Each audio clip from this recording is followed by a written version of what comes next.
नाज़रीन, तीन चार बड़ी इंपॉर्टेंट खबरें हैं। सदर आरिफ अलवी के साहबजादे अवाब अलवी, वैसे तो आप लोग मौरूसी सियासत का प्रचार करते हैं, लेकिन यहाँ पे इनको पीटीआई कराची का वाइस प्रेसिडेंट जो है वो बना दिया गया। मदीना मुनव्वरा में जो कुछ हुआ था, चीकू साहब, ये जो इमरान खान साहब के दोस्त हैं, उन्होंने कहा कि जी हमें तो पता ही नहीं था। हाँ, हम गए हुए थे वहाँ पे उम्रा करने के लिए, लेकिन हमें नहीं पता था कि क्या हो रहा है। लेकिन अब एक ताल्लुक पाकिस्तान तहरीक इंसाफ के साथ ऑन रिकॉर्ड निकल आया। उनकी वीडियो जो है वो सामने आ गई है।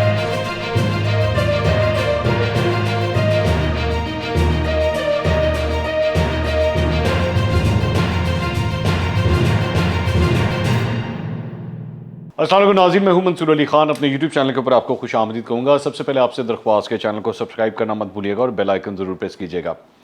नाज़रीन, तीन चार बड़ी इंपॉर्टेंट खबरें हैं और ख़ास तौर पे मदीना मुनव्वरा में जो वाक़या पेश आया था मस्जिद नबवी के अहाते के अंदर, कुछ उसके बारे में भी एक नई खबर सामने आई है, कुछ उसके ऊपर भी बात करेंगे।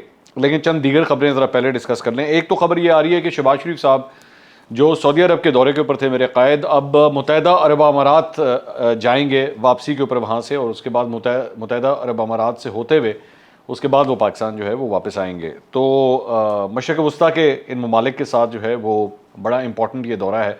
अब देखना ज़ाहिर बात है ये है कि पाकिस्तान के लिए जो है इनको इस सिलसिले में वहाँ से क्या अमरात मिलती हैं। इसके अलावा एक और ख़बर जो है वो सदर आरिफ अलवी के साहबजादे अवाब अलवी के हवाले से है। अवाब अलवी ने आज ये ट्वीट स्क्रीन के ऊपर शेयर की, और इस ट्वीट के अंदर उन्होंने एक नोटिफिकेशन भी जो है वो शेयर किया है। इसमें इन्होंने लिखा हुआ है जी, interesting to share that I have officially joined PTI Karachi as vice president. It's time to stand up and be counted with chairman Imran Khan as he fights through these shark infested waters with literally every institution resisting him at every move, march against important government. और उसके बाद ये notification जो है उन्होंने share किया हुआ है। अब अवाब अलवी जो है ये सदर आरिफ अलवी साहब के साहबजादे हैं, और मैं थोड़ा बहुत इनके बारे में जो जानता हूँ वो मैं आपको बता दूँ कि ये भी डॉक्टर हैं। और जब बिल्कुल पाकिस्तान तहरीक इंसाफ, ये 30 अक्टूबर 2011 का वो जो जलसा था लाहौर वाला, ये उससे भी पहले से एक ज़माने में पीटीआई का ये जो सोशल मीडिया वगैरह जो सेल था ना, वो काफ़ी हद तक, या उसके ऊपर जो भी थोड़ा बहुत काम होता था उस वक्त, तो अवाब अलवी साहब उसके अंदर काफ़ी इन्वॉल्व हुआ करते थे। तो मतलब वो पीटीआई के अंदर जो है बड़ा पुराना इनका एक साथ है, और इन्होंने काफ़ी काम किया हुआ है पीटीआई के लिए, I have to admit this. लेकिन इसके बाद हो क्या रहा है कि इनके ऊपर इस बात के ऊपर तनकीद हो रही है कि जी वैसे तो आप लोग मौरूसी सियासत का प्रचार करते हैं कि जी हम उसके बहुत ख़िलाफ़ हैं, लेकिन यहाँ पे इनको पीटीआई कराची का वाइस प्रेसिडेंट जो है वो बना दिया गया। अब आरिफ अलवी साहब का के जो साहबजादे हैं उनको ही पीटीआई कराची का वाइस प्रेसिडेंट बना दिया गया। इसके ऊपर जो तनकीद हो रही है वो ये है कि जी एक जगह मौरूसियत की बात करते हैं और एक जगह साहबजादे को ही जो है वो वाइस प्रेसिडेंट बना दिया गया। इसमें जो पाकिस्तान तहरीक इंसाफ का मौक़िफ़ है मैं वो भी आपके सामने रख देता हूँ। जिस तरह मैंने आपको बताया कि वो पीटीआई में बहुत देर से काम कर रहे हैं और बड़ा इनका पुराना कंट्रीब्यूशन है, और मैं जानता हूँ, मैं खुद पर्सनली ये बात जानता हूँ कि इनकी बड़ी पुरानी एफिलिएशन है। लेकिन यहाँ पे फिर दोबारा ज़ाहिर बात है डिबेट के अंदर सवाल यही पैदा होता है कि इसी तरह जब आप दूसरों की मौरूसियत के ऊपर सवाल उठाते हैं तो क्या उन्होंने इसी तरह बतौर एक कारकुन काम नहीं किया होता, या हाँ ये ज़रूर है, मतलब मिसाल के तौर पे कि आप कारकुन भी ना रहे हों, कोई आपने ग्राउंड वर्क भी ना किया हो, और सीधा आपको एक टॉप ओहदा जो है वो दे दिया जाए। अवाब अलवी को अगर ये ओहदा मिला है तो 10, 11, 12 साल, बल्कि शायद इससे भी ज़्यादा, मैं शायद कम बता रहा हूँ, इससे भी ज़्यादा जो है वो उन्होंने पीटीआई के अंदर काम किए हैं, उसके बाद जाके उनको ये ओहदा मिला है। और अगर तो यही फॉर्मूला मुस्लिम लीग नून और पाकिस्तान पीपल्स पार्टी के दीगर लोगों के लिए भी हो कि उनके बच्चे जो हैं वो पहले 10, 15, 20 साल जो है वो बैठ के कारकुन की तरह बैठ के काम करें, बेशक अपने वालिद साहब के साथ ही काम करें, और उसके बाद किसी ओहदे के ऊपर जाएं या उनको टिकटें मिल जाएं, तो उसमें आई डोंट थिंक उसमें कोई प्रॉब्लम है। लेकिन यहाँ पे प्रॉब्लम ये आती है कि जैसे ही बच्चा जो है वो थोड़ा सा होश संभालता है तो उसके लिए तैयारी शुरू हो जाती है कि लो जी जैसे ही ये इलेक्शन के लिए एलिजिबल होगा तो इसको टिकट दे देंगे और इसने इलेक्शन लड़ लेना है। तो मैं ये नहीं कहता दिस गोज़ विद एवरीवन, मतलब मैं खुद कई ऐसे एमएनएस को जानता हूँ जिनके बच्चे इलेक्शंस के अंदर जो है वो अपने वालिद का या वालदा का हाथ बटाते हैं, उनके साथ कैंपेनिंग करते हैं, जाके बड़ा एफर्ट करते हैं, उनको ये हल्के की एक एक बात का पता होता है। मैं कई ऐसे लोगों को जानता हूँ जो एक्चुअली खुद इस्लामाबाद के अंदर एमएनएज हैं या मिनिस्टर्स या रह चुके हैं या हैं, तो उनके बच्चे जो हैं वो पीछे से हल्के को संभाल रहे होते हैं, तो हल्के की पॉलिटिक्स को वो बड़ी अच्छी तरह जानते हैं। तो मैं मौरूसी सियासत जो है वो उसको ज़रा थोड़ा सा डिफ़ाइन करने की ज़रूरत है कि वो एक्चुअली है क्या।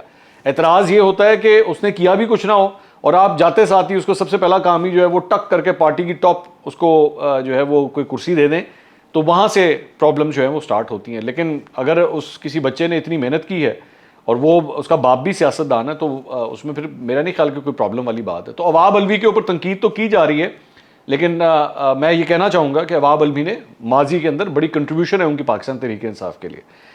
तो एक बात तो ये हो गई। दूसरा, इमरान खान साहब ने आज एक वीडियो पैगाम जो है वो जारी किया है। वैसे इमरान खान साहब ने आज अरशद शरीफ साहब को भी एक इंटरव्यू दिया है और बताया जा रहा है कि ईद के पहले दिन जो है वो इंटरव्यू शाया किया जाएगा, वो नशर होगा और एयरवाई के ऊपर जो है वो नशर होगा। अब देखते हैं कि ईद के पहले दिन वो क्या बात करते हैं। लेकिन आज जो वीडियो पैगाम उन्होंने जारी किया है उसके अंदर इंपॉर्टेंट बात जो उन्होंने कही है, बड़ा टेक्निकल उन्होंने एक गेम खेली है।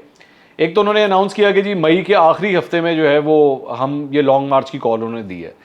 मई के आखिरी हफ्ते में बड़ी सख्त गर्मी होनी है। अब देखते हैं कि इमरान खान साहब कितना अच्छा शो कर पाते हैं या उससे क्या होगा। अब कुछ तज्जियाकार जो कि एक्चुअली काफ़ी प्रो पीटीआई होते हैं, कंसिडर किए जाते हैं, वो ये कहते हैं कि जी आप देखिएगा उससे पहले ही जो है वो काम हो जाएगा। बल्कि फैसल जावेद ने तो शायद आज ट्वीट भी किया कि जी इमरान खान साहब बतौर वज़ीर आज़म वापस आ रहे हैं, पता नहीं किस तरह आ रहे हैं। अब वैसे फैसल जावेद साहब जो हैं वो इस तरह की बड़ी बातें करते रहे। इवन जब तहरीक-ए-तौहीद आने भी वाली थी ना, तो उससे चंद दिन पहले तक वो यही बार बार लारे रप्पे देते रहे, बस ये सरप्राइज़ आने लगा है, अब आप देख लीजिएगा ये हो जाएगा, वो हो जाएगा, ये हो जाएगा।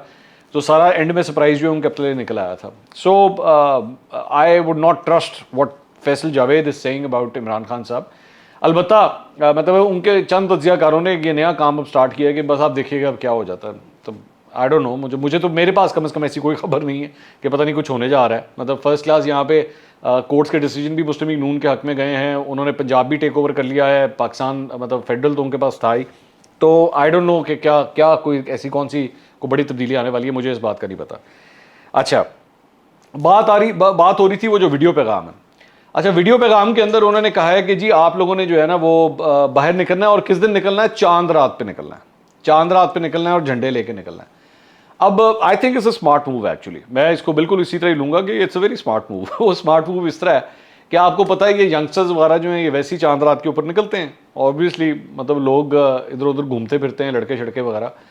तो अब उन्होंने जो है वो साथ ये भी अब कह दिया गया कि आप पीटीआई का झंडा भी उठा लें, तो ताकि जब ये जितना भी क्राउड होगा, चाहे वो पीटीआई का है या नून लीग का या कोई भी है, वो जो निकला होगा ना बाहर, तो उन्होंने कहना है जनाब सारी साड़ा क्राउड है। तो it's a smart move. It's मतलब अगर आप टेक्निकली स्पीकिंग देखें तो इट्स अ स्मार्ट मूव। लेकिन एक इसमें जो प्रॉब्लम है वो ये है कि चांद रात जो है वो आप इसलिए मनाते हैं कि आप 30 दिन के जो रोज़े होते हैं वो ख़त्म होते हैं, रमज़ान मुबारक का इख्तिताम होता है, अगले दिन ईद होनी होती है, उसमें आप अपनी फैमिलीज़ के साथ टाइम गुजार रहे होते हैं। तो ऐसे मौके के ऊपर फिर कोई सियासी कॉल दे देना, ये किस हद तक जायज़ है? ये कोई मतलब मौका नहीं है कि आप ये बात करें कि आप उसके अंदर भी सियासत को डाल दें। तो अब मिसाल के तौर पे मैं एक जस्ट फॉर एग्जांपल मैं अगर ये कहूँ कि अगर मुस्लिम लीग नून भी इस तरह की कॉल दे दे कि अच्छा जी चांद रात के ऊपर आप लोगों ने भी नून लीग के झंडे लेकर निकलना है, तो आधा पाकिस्तान तो आपने निकाल दिया बाहर कि जी वो पीटीआई का होगा और आधा जो है वो बैठ के नून लीग का बैठ के निकला होगा बाहर। और अगर आप उसके बाद गली मोहल्लों के अंदर सड़कों के ऊपर बैठ के जो लड़ाई झगड़े शुरू हो जाएंगे, फिर उसका क्या होगा? तो और मिसाल के तौर पे मैं ये भी जानता हूँ कि अक्सर चांद रात को जो है बड़े इंसिडेंसेस हो जाते हैं इस तरह के, मतलब कहीं पे कोई एक्सीडेंट्स हो गए, कुछ हो गए, और इसके अंदर भी जो है वो फिर यही आएगा कि लो जी पीटीआई के लोगों ने गोलीबारी की है ऑटोमेटिकली, क्योंकि आपने ये कॉल दी हुई है, जबकि एक्चुअली आपका इससे कोई ताल्लुक नहीं होगा। तो लेकिन आई थिंक मतलब अगर आप वैसे देखें तो फॉर विजुअल सेक बड़ी अच्छी ज़बरदस्त चीज़ है कि ठीक है, उन्होंने कहा चलो क्राउड निकल रहा है, इसको पीटीआई के साथ ही जो है अटैच करवा दो।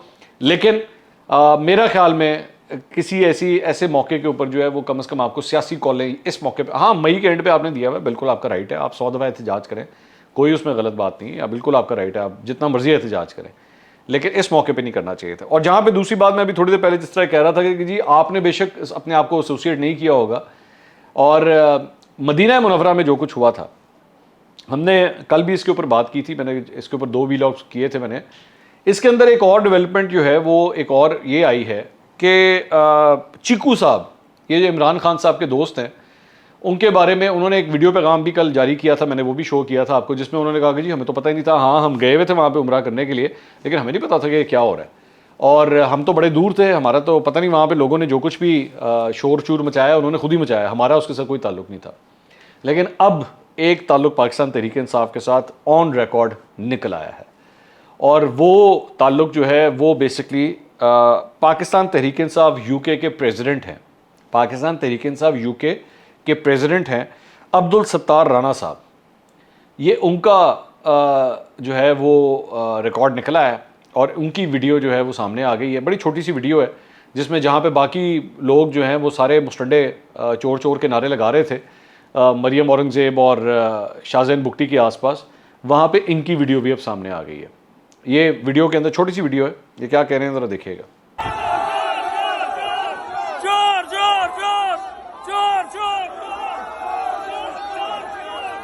ये आपने देख लिया इन साहब को।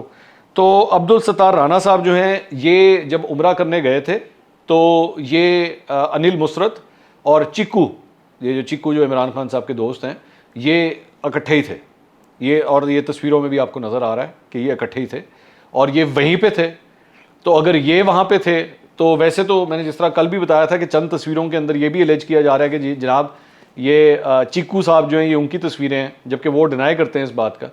तो उसके अंदर ये साहब भी जो है नज़र आ रहे हैं और इनकी बाकी तस्वीरों से भी, ये जो अब्दुल सत्तार राना साहब हैं इनकी बाकी तस्वीरों से भी क्लियरली नज़र आ रहा है कि इनकी पाकिस्तान तहरीक इंसाफ के साथ जो है वो कितनी क्लोज एफिलिएशन है। और ये जब वो सारा कुछ वो हो रहा था तो इनकी टोटल इनपुट जो है इनकी शामिल थी। मैं ये नहीं जानता कि इन्होंने इंस्टिगेट किया वहाँ पे नहीं किया, लेकिन अक्सर औकात ये जो क्राउड कंट्रोल होता है ना, इसके अंदर एक्चुअल जो खिलाड़ी होते हैं वो बड़ी तादाद में कम होते हैं, लेकिन जब वो ये हरकतें स्टार्ट कर दें तो फिर बाकी क्राउड भी जो है 50% या 60% लोग जो हैं और उसके अंदर ऐड हो जाते हैं कि चलो ये हो रहा है तो ऐसी भी अपना हिस्सा पा दिए। तो एक बल्कि एक्चुअली जियो ग्रुप के ऊपर ये खबर भी आई थी कि इन लोगों ने एक्चुअली सैटरडे को निकलना था, हफ्ते वाले दिन निकलना था, लेकिन जब ये खबर सर्कुलेट होना शुरू हुई और उसके अंदर लोगों ने सोशल मीडिया पे बहुत पाकिस्तान तहरीक इंसाफ को जो है वो हिट हुआ है, ये जो वाक़या हुआ है इसकी वजह से बड़ा सवेरली हिट हुआ है। और बल्कि आज भी मैं देख रहा था कि तौहीन मस्जिद नबवी नामंजूर का जो हैशटैग है वो आज भी ट्रेंड कर रहा था। तो लोगों ने इस पर शदीद गम गुस्से का इजहार किया है, मतलब पाकिस्तान तहरीक इंसाफ एकदम इसके ऊपर डिफेंसिव के ऊपर आ गई। तो इन्होंने भरपूर कोशिश की कि अपने आप को एसोसिएट करने की, जी हमने कुछ नहीं कहा, हमने क्या, हमारा क्या लेना देना है, और ये इन्होंने जो कुछ किया है वो खुद किया है। तो मैंने उस वक्त भी ये कहा था कि इन लोगों के दिमागों के अंदर कैसेट चलाने वाले आप हैं, ये सारी इंस्टिगेशंस आपकी दी हुई हैं, ये इंपोर्टेड हुकूमत नामंजूर आपका कहा हुआ है। ये शेख रशीद साहब ने अपनी प्रेस कॉन्फ्रेंस में कहा था कि जनाब आप देखिएगा इनके साथ अभी मदीना के अंदर और मक्का के अंदर होता क्या है। तो इतने आराम से आपने, और अब तो ये मतलब ये वीडियो भी तो सामने आ गई है, अब तो क्लियर कट नज़र आ रहा है कि ये खुद भी बैठ के वहाँ पे नारे लगा रहे थे, लोगों को आगे किया हुआ था और नारे मार रहे थे। और वो 5 लोग अब तक वहाँ पे अरेस्ट हो चुके हैं, और वो जो 5 लोग हैं अब आप जाएंगे उनके पीछे, आप जाके कहेंगे सऊदी गवर्नमेंट को कि छोड़े उनको, जाके अब हिम्मत करें ना, क्योंकि ये आपने शय तो दे दी उनको, धक्का तो उनको दे दिया ये काम करने के लिए, अब जाए उनका जाके सहारा भी बने। वहाँ पे कोई नहीं सामने आते। और ये तो तारीख भरी पड़ी है, मतलब इमरान खान साहब की एक पूरी हिस्ट्री है कि कई ऐसे लोग हैं जो जिनके साथ पुराने उनके गहरे तरीन उनके ताल्लुकात हुआ करते थे, लेकिन उसके बाद जब उनकी ज़रूरत नहीं हुई तो उनको उठा के साइड पे फेंक दिया गया। तो ये बेचारे जो 5 लोग थे या बाकी लोग जो बैठ के एहतजाज कर रहे थे, उनकी तो खैर कोई वैल्यू ही नहीं आती, इनकी नज़र में इनकी तो कोई वैल्यू नहीं है।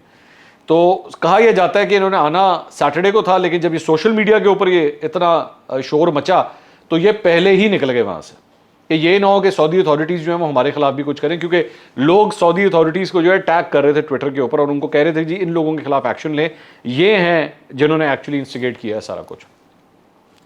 दूसरी एक और ख़बर जो है वो भी सऊदी अरब से ही आई है, और वो आ रही है हुसैन नवाज़ के हवाले से और सलमान शहबाज के हवाले से।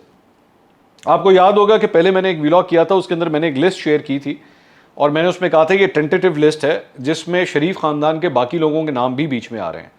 मरियम नवाज़ एक्चुअली अपना पासपोर्ट लेना चाह रही थी, लेकिन उनको पासपोर्ट मिल नहीं सका, 3 दफ़ा बेंच टूट गया तो उनको वो पासपोर्ट तो मिल नहीं सका। तो बाद में उनका जाना भी कैंसिल हो गया, लेकिन वहाँ पे हुसैन नवाज़ और सलमान शहबाज जो हैं वो उधर ही मौजूद थे और उनको सरकारी मतलब वफ्द का हिस्सा देखा गया है।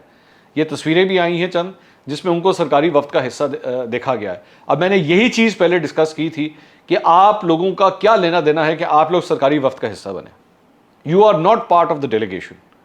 आप ठीक है, बेशक आप अपने ज़ाती खर्चे के ऊपर भी बेशक आप गए हैं, लेकिन पाकिस्तान के डेलीगेशन के साथ आपका क्या लेना देना है? आप दोनों इस वक्त इस डेलीगेशन का हिस्सा नहीं है, आपके पास कोई हुकूमती पोर्टफोलियो नहीं है, तो फिर ये लोग क्यों उस डेलीगेशन के अंदर शामिल थे? फिर इसीलिए बार बार ये कहा जाता है कि शरीफ खानदान के ऊपर जब ये तनकीद होती है, ये कहा जाता है कि भाई आप हर जगह अपनी फैमिलीज़ को प्लीज़ प्रमोट करना बंद करें, तो वो तनकीद फिर सही होती है, वो आप लोगों के ऊपर सही तनकीद होती है। पाकिस्तान तहरीक इंसाफ जब आपके ऊपर ये तनकीद करती है तो बिल्कुल सही करती है, क्योंकि ये कुछ सेंस कुछ समझ नहीं आती ना इस बात की। आप 100 दफ़ा प्राइवेटली अपना बेशक जाएं, उम्रा करें, एक दफ़ा जाएं, साल में 3 दफ़ा जाएं, बेशक डजेंट मैटर, लेकिन वहाँ पे जो सरकारी मीटिंग्स हो रही हैं या सरकारी तौर पे जो है वो ये वफ्द की मुलाकात हो रही है, उसमें इन दोनों लोगों का क्या काम है?